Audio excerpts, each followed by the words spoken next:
जय Hind everyone. Today we will continue chapter number 2 basic accounting terms. अभी तक हम लोग capital, drawing, business transaction, assets, intangible, tangible assets, इन सब के बारे में हमने पढ़ा है और आज हम लोग जानेंगे कि एक्सपेंडिचर क्या है और इसके टाइप्स क्या हैं। ठीक है, तो amount spent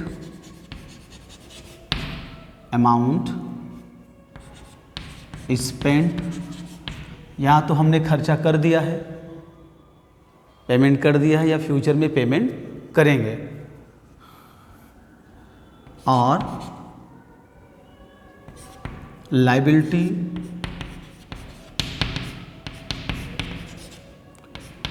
incurred for acquiring assets or goods।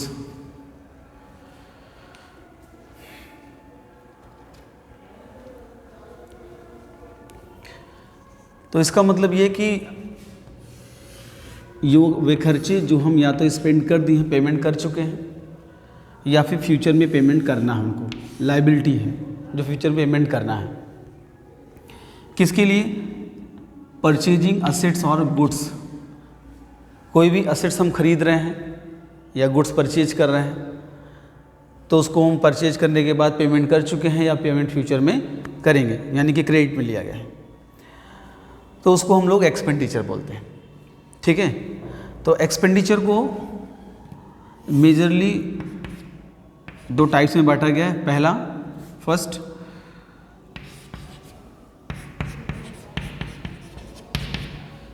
Capital expenditure,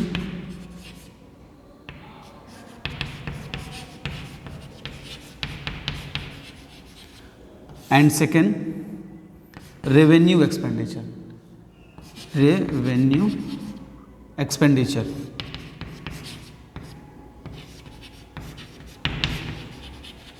ठीक है, तो सबसे पहले हम लोग जानेंगे कैपिटल एक्सपेंडिचर क्या है।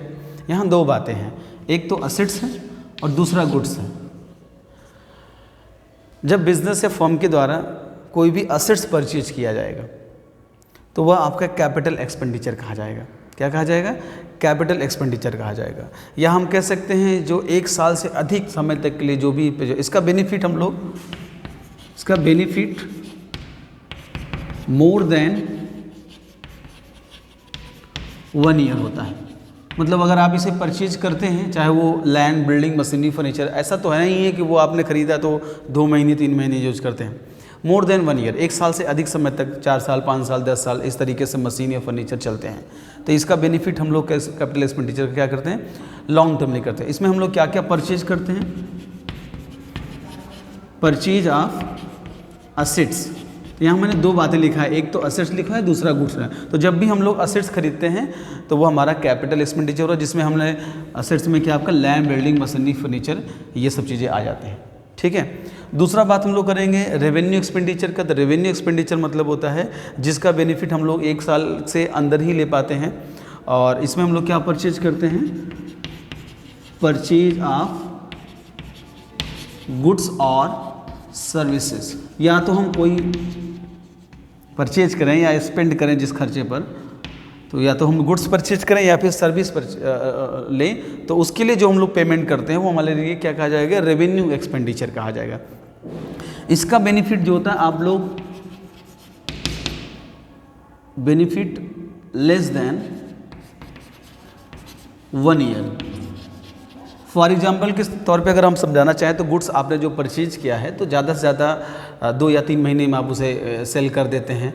ठीक है, दूसरी चीज़, अगर आप सैलरी, रेंट, इस पे अगर पेमेंट करते हैं, सर्विस की हम बात करें, अगर किसी को सैलरी पेमेंट कर रहे हैं तो ऐसा तो है नहीं कि सैलरी दे दिया तो 10 साल के लिए सैलरी हो गया, पर मंथ, पर ईयरली, लेकिन ईयर के अंदर ही रहता है। ठीक है, नेक्स्ट ईयर देंगे तो नेक्स्ट ईयर चलेगा, इस मंथ देंगे इस मंथ होगा। तो कहने का मतलब इसका बेनिफिट विद इन 1 ईयर के लिए होता है, चाहे वो रेंट हो, चाहे सैलरी हो, चाहे वेजेज हो।